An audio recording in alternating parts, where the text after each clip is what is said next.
L-anzjani kollha li għalqu 75 sena se jkunu issa intitolati awtomatikament satejn tajnuna minn helpers ġo djarhom stess.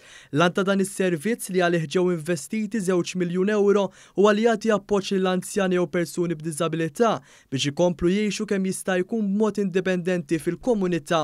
Il-kap tad-Dipartiment tal-Anzjanità Attiva u l-Kura fil-Komunità Renzio De Gabriele spjega li dan seta' jsir wara riforma meħtieġa li neħiet l-istadju l-applikazzjoni għal din l-għajnuna tiġi kkunsidrata mill-bord tal-Home Help. Il-proċess jitħaffef ħafna għaliex supervisor mid-dipartiment tkun tmur fid-dar tal-anzjan tara bżonnijiet li hemm, tara li l-każ ikun ġenwin u l-helper jingħata awtomatikament għal dawk is-satej lill-anzjan rispettiv. Permezz ta' dan is-servizz il-helper se jgħinu lill-anzjani f'affarijiet bażiċi fosthom xiri fil-viċinanzi, tindif u tħejja ta' ikliet ħfief. Il-Segretarju Parlamentari għall-Anzjanità Attiva Silvio Parnitz għal ibda l-investiment fil-Home Help tneħħew minn fuq il-lista ta' stennija 400 anzjan u anzjana li kienu qed jistennew li jieħdu dan is-servizz kruċjali għalihom. Aħna qegħdin naħdmu biex kull waiting list li tidħol fejn jidħlu l-qasam tal-anzjani tiġi evitata ma tibqax teżisti, dan qegħdin naħdmu anke fid-dħul tad-djar tal-anzjani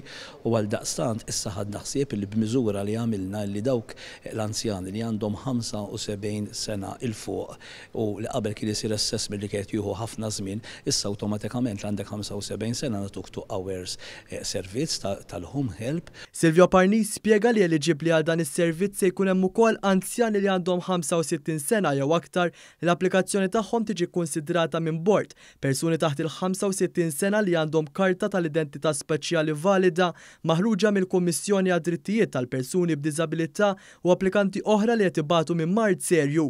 Issa mis-servizz tal-Home Help qed igawdu 4,000 anzjan u anzjana, iżda b'aktar nuqqas ta' burokrazija se jgawdu aktar anzjani u anke se jiżdiedu aktar ħaddiema. Preżentament kull ħaddiem jgħin madwar 10 familji fil-ġimgħa.